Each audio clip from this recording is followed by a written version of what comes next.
ಸ್ಪರ್ಧಾ ಮಿತ್ರರೇ, PHDಯ ಮಾದರಿ ಪ್ರಶ್ನೆ ಪತ್ರಿಕೆ ನಾವು 15 ಕ್ವಶನ್ಗಳನ್ನು ಮೊದಲನೇ ಭಾಗದಲ್ಲಿ ನೋಡಿದ್ದೇವೆ. ಎರಡನೇ ಭಾಗ ಪೂರ್ಣ ವಿಷಯವನ್ನು ವಿವರಣೆ ಮೂಲಕ ಹೇಳ್ತಾ ಇದ್ದಾನೆ. ಇನ್ನೂ ವಿವರಣೆಗಾಗಿ ಅಥವಾ ಇನ್ನೂ ಏನಾದರೂ ಬದಲಾವಣೆಗಾಗಿ ಕಮೆಂಟನ್ನು ಮಾಡಿ, ಲೈಕ್ ಮಾಡಿ, ಹಾಗೆ ಶೇರ್ ಮಾಡಿ ಅಂತ ಹೇಳ್ತಾ, ಇಲ್ಲಿ ನೋಡ್ರಿ ಏನು ಹೇಳಿದಾನಪ್ಪ ಅಂದ್ರೆ, ಒಂದು ವೃತ್ತ ಕೊಟ್ಟಿದ್ದಾನೆ. ವೃತ್ತದಲ್ಲಿ ಏನು ಮಾಡ್ಯಾನಪ್ಪ ಅಂದರೆ AOB ಒಂದು ವ್ಯಾಸ ಐತಿ. ಆ ವ್ಯಾಸದಲ್ಲಿ AC ಮತ್ತು BC ಸಮನಾದ ಎರಡು ಜಾಗಗಳದಾವ. ಹಾಗಾದರೆ ತ್ರಿಭುಜ ABC ಅಂದಂಗೆ ಆಯಿತು. ಹಾಗಾದರೆ ತ್ರಿಭುಜ ABCಯಲ್ಲಿ ಎರಡು ಬಾಹುಗಳು ಸಮ ಅದಾವಂದ್ರೆ ಎರಡೂ ಕೋನಗಳು ಏನಾಗಿರ್ತಾವ್ರಿ, ಸಮ ಆಗಿರ್ತಾ ಇದ್ದಾವೆ. ಒಂದನೇದ್ದು. ಎರಡನೇದ್ದು, ಅರ್ಧ ವೃತ್ತ ವ್ಯಾಸ ಎಳೆದಾನಂದ್ರೆ ಅರ್ಧ ವೃತ್ತ ಉಂಟಾಗ್ತದೆ. ಹಾಗಾದರೆ ಅರ್ಧ ವೃತ್ತಖಂಡದಲ್ಲಿರುವಂತಹ ಕೋನಗಳು, ಅರ್ಧ ವೃತ್ತಖಂಡದಲ್ಲಿರುವ ಕೋನಗಳು ಲಂಬ ಕೋನಗಳಾಗಿರುತ್ತವೆ.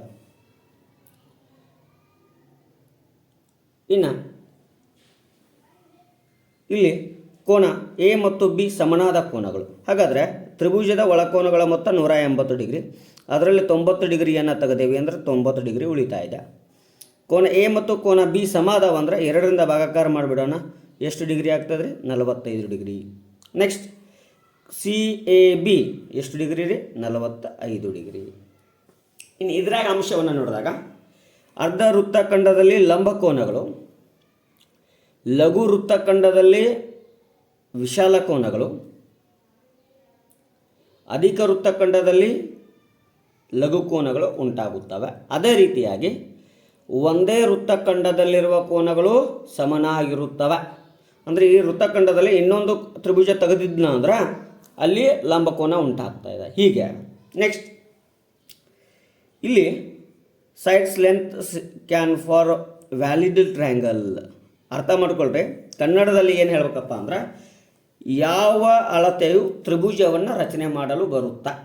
ಹಾಗಾದರೆ ಒಂದು ಅರ್ಥ ಮಾಡ್ಕೋಬೇಕು. ಏನು ಅಂದರೆ, ತ್ರಿಭುಜ ರಚನೆ ಮಾಡಬೇಕಾಗಿತ್ತು ಅಂದರೆ ಎರಡು ಬಾಹುಗಳ ಮೊತ್ತ ಮೂರನೇ ಬಾಹುಗಿಂತ ಹೆಚ್ಚಾಗಿರಬೇಕು. ಹೌದ್ರಿ? ಈಗ ನೋಡ್ರಿ, 2 + 3 5, 5ಕ್ಕಿಂತ 5 6ಕ್ಕಿಂತ ಹೆಚ್ಚಾಗಬೇಕು. ಹಾಗಾದರೆ ಇದು ತಪ್ಪು. 4 + 5 ಎರಡು ಬಾಹುಗಳ ಮೊತ್ತ ಮೂರನೇ ಬಾಹುಗಿಂತ ಹೆಚ್ಚಿರಬೇಕು. 4 + 5 9, ಇದು 9 ಐತಿ, ಸಮ ಐತಿ, ಇದು ಸಾಧ್ಯವಿಲ್ಲ. 1 + 2 3, ಮೂರನೇ ಬಾಹುಗಿಂತ ಎರಡು ಬಾಹುಗಳ ಮೊತ್ತ ಕಡಿಮೆ ಆಯಿತು, ಇದು ಸಾಧ್ಯವಿಲ್ಲ. 5 + 6 11, ಮೂರನೇ ಬಾಹುಗಿಂತ ಹೆಚ್ಚೈತಿ, 1. ಎರಡನೇದು 6 + 10 16, ಮೂರನೇ ಬಾಹುಗಿಂತ ಹೆಚ್ಚೈತಿ. 5 + 10 15, ಮೂರನೇ ಬಾಹುಗಿಂತ ಹೆಚ್ಚೈತಿ. ಹಾಗಾದರೆ ಸರಿಯಾದ ಉತ್ತರ 3. ಘನಾಕೃತಿಯ ಜಾಲದ ಚಿತ್ರವನ್ನು ಕೊಟ್ಟಿದ್ದಾನೆ. ಹಾಗಾದರೆ ಯಾವುದು ಘನಾಕೃತಿಯನ್ನು ರಚನೆ ಮಾಡಲು ಸಾಧ್ಯವಿಲ್ಲ? ಘನಾಕೃತಿ ಅಂದರೆ ವರ್ಗ ಘನಾಕೃತಿ ಅಥವಾ ಘನ ಅಂತ ಕರಿತಾ ಇದ್ದಾವೆ. ಈ ಘನದಲ್ಲಿ 6 ಮುಖಗಳಿರ್ತಾ ಇದ್ದಾವೆ. ಹಾಗಾದ್ರೆ ನೋಡ್ರಿ, 1 2 3 4 5 6 7 ಮುಖ ಅದಾವೆ ಇಲ್ಲಿ. ಹಾಗಾದರೆ ಇದು ಘನಾಕೃತಿಯನ್ನು ರಚನೆ ಮಾಡಲು ಸಾಧ್ಯವಿಲ್ಲ. ಸಿಂಪಲ್ ಬರ್ರಿ.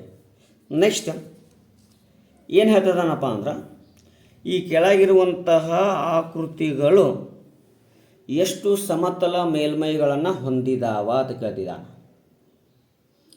ಎಷ್ಟು ಸಮತಲ ಮೇಲ್ಮೈ? ಹಾಗಾದರೆ ಕ್ಯೂಬ ಅಂದರೆ ಘನ 6, ಇದು ಕೂಡ 6 ಮೇಲ್ಮೈ, ಘನ ಆಯತ ಘನ. ಇನ್ನು ಇದ್ರ ತಕ್ಕ ಚತುರ್ಮುಖಿ ಅಂತ ಕರಿತಾ ಇದ್ದಾವೆ. ಏನು ಕರಿತೇವ್ರಿ ಇದಕ್ಕೆ? ಚತುರ್ಮುಖಿ. ನೆಕ್ಸ್ಟ್ ಹೆಕ್ಸಾಗೋನಲ್ ಪ್ರಿಸಮ್ ಅಂದ್ರೆ ಅಷ್ಟಭುಜದ ಘನ, ಏನು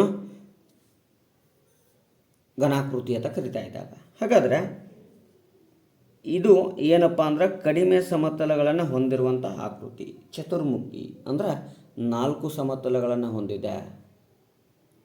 next the value of cuboid 440 centimetre cube ಅಂದರೆ ಒಂದು ಆಯತಗಣದ ಘನಫಲ 440 ಸೆಂಟಿಮೀಟರ್ ಕ್ಯೂಬ್ ಇದೆ.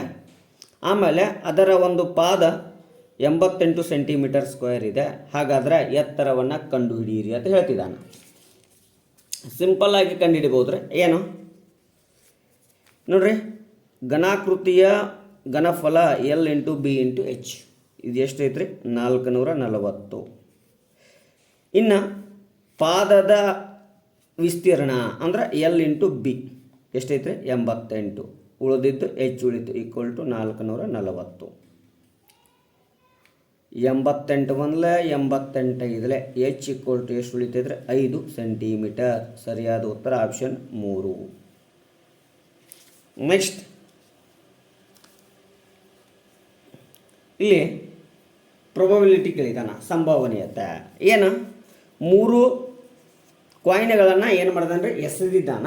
ಹಾಗಾದರೆ ಆ 3 ಕಾಯಿನ್ಗಳನ್ನು ಎಸೆದಾಗ ಪಡೆಯುವ ಸಂಭವನೀಯತೆ ಏನು ಅಂದರೆ 2 ಮುಖಗಳು ಹೆಡ್ ಬರುವ ಸಂಭವನೀಯತೆ. 2 ಮುಖಗಳು ಹೆಡ್ ಬರುವುದು.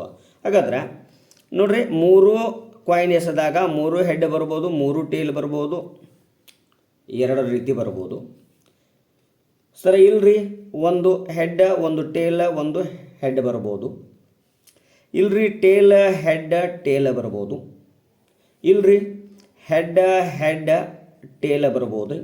ಇಲ್ಲ ಟೇಲ್ ಹೆಡ್ ಹೆಡ್ ಬರ್ಬೋದು ರೀ. ಇಲ್ಲ ಟೇಲ್ ಟೇಲ್ ಹೆಡ್, ಇಲ್ಲ ಹೆಡ್ ಟೇಲ್ ಟೇಲ್. ಈ ರೀತಿ 8 ವಿಧಗಳು ಬರ್ತಾ ಇದ್ದಾವೆ. 2 ಮುಖಗಳು ಹೆಡ್ ಆಗಿರುವುದು.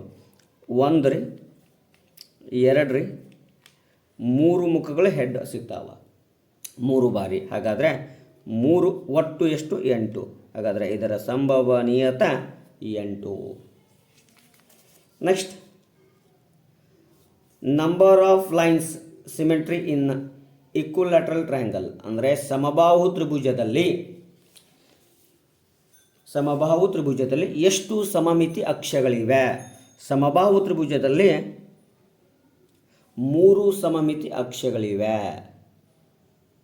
ಇನ್ನು ಸಮದ್ವಿಬಾಹು ತ್ರಿಭುಜದಲ್ಲಿ 1 ಸಮಮಿತಿ ಬರ್ತಾ ಇದೆ. ಆಯತದಲ್ಲಿ 2 ಸಮಮಿತಿ ಬರ್ತಾ ಇದೆ. 0 ಯಾವುದು? ಅಸಮಬಾಹು ತ್ರಿಭುಜದಲ್ಲಿ ಎಷ್ಟು? 0 ಬರ್ತಾ ಇದ್ದಾವ. Next, the sum of 3 numbers arithmetic progress is 30 and the greatest number is 13. The common difference is. ನೋಡ್ರಲ್ಲಿ, ಒಂದು ಸಮಾಂತರ ಶ್ರೇಣಿ ಐತಿ. ಆ ಶ್ರೇಣಿಯ 3 ಪದಗಳ ಮೊತ್ತ A1 A2 A3. 3 ಪದಗಳ ಮೊತ್ತ ಎಷ್ಟು? 30. ಹಾಗಾದರೆ 3 ಪದ ಅಂದರೆ ಎ, 1ನೇದು 2ನೇ ಪದ ಅಂದರೆ A ಪ್ಲಸ್ ಡಿ, 3ನೇ ಪದ ಅಂದರೆ A plus 2D equal to 30. 1 2 3. ಹಾಗಾದರೆ 3A plus 3D equal to 30. 3ರಿಂದ ಭಾಗಾಕಾರ ಮಾಡಿಬಿಡೋಣ್ರಿ. 3ರಿಂದ ಭಾಗಾಕಾರ ಮಾಡಿದ್ರೆ A plus D equal to 10 ಆಗುತ್ತೆ. A ಪ್ಲಸ್ ಡಿ ಅಂದರೆ 2ನೇ ಪದ ಅಂದಂಗೆ. ಹಾಗಾದ್ರೆ 2ನೇ ಪದ 10. ಗರಿಷ್ಠ ಪದ ಅಂದಾನ, ಗರಿಷ್ಠ ಸಂಖ್ಯೆ 13 ಅಂದಾನ. ಹಾಗಾದರೆ 3ನೇ ಪದ 13. ಸೊ ಸಾಮಾನ್ಯ ವ್ಯತ್ಯಾಸ 3ನೇ ಪದ ಮೈನಸ್ 2ನೇ ಪದ ಮಾಡಿರಿ. 13 ಮೈನಸ್ 10 ಈಕ್ವಲ್ ಟು 3. ಸೊ ಸಾಮಾನ್ಯ ವ್ಯತ್ಯಾಸ ಎಷ್ಟಾಗ್ತದೆ ರೀ? 3 ಆಗ್ತಾ ಇದೆ. ನೆಕ್ಸ್ಟ್ ಪ್ರಶ್ನೆ 24ನೇ ಪ್ರಶ್ನೆ. The radius of the base of coin is 5 centimetre ಅಂದರೆ 1. ನೆಕ್ಸ್ಟ್ ಪ್ರಶ್ನೆ ನೋಡ್ರಿ, ರೇಡಿಯಸ್ ಎಷ್ಟು ಸೆಂಟಿಮೀಟರ್ ಐತ್ರಿ? 5 ಸೆಂಟಿಮೀಟರ್ ಇದೆ. ಹೈಟ್ ಎಷ್ಟಿದೆ ರೀ? 12 ಸೆಂಟಿಮೀಟರ್ ಇದೆ. ಕರ್ವ್ಡ್ ಸರ್ಫೇಸ್ ಏರಿಯಾ ಅಂದರೆ ಶಂಕುವಿನ ವಕ್ರ ಮೇಲ್ಮೈ ವಿಸ್ತೀರ್ಣ. ಸೂತ್ರ ಐತ್ರಿ πr/l. ಹಾಗಾದರೆ ಎಲ್ ಅಂದರೆ ಓರೆ ಎತ್ತರ ಕಂಡುಹಿಡಬೇಕು. ಓರೆ ಎತ್ತರ ಕಂಡುಹಿಡ್ಬೇಕಂದ್ರೆ ಎತ್ತರದ ವರ್ಗ ಪ್ಲಸ್ ತ್ರಿಜ್ಯದ ವರ್ಗ ಆಮೇಲೆ ಓರೆ ಎತ್ತರದ ವರ್ಗ. L² ಈಕ್ವಲ್ ಟು 144 ಪ್ಲಸ್ 25 ಆಗುತ್ತೆ. L² equal to 169. L equal to 13 centimetre ಓರೆ ಎತ್ತರ ಸಿಕ್ತು. ಹಾಗಾದರೆ π 22 ಇಲ್ಲ π ಹಂಗೆ ಇಟ್ಕೊಳ್ಳೋಣ. 6 ಅಂದರೆ 5, ಎಲ್ ಅಂದರೆ 13. 13 65 ಪೈ ಸೆಂಟಿಮೀಟರ್ ಸ್ಕ್ವೇರ್.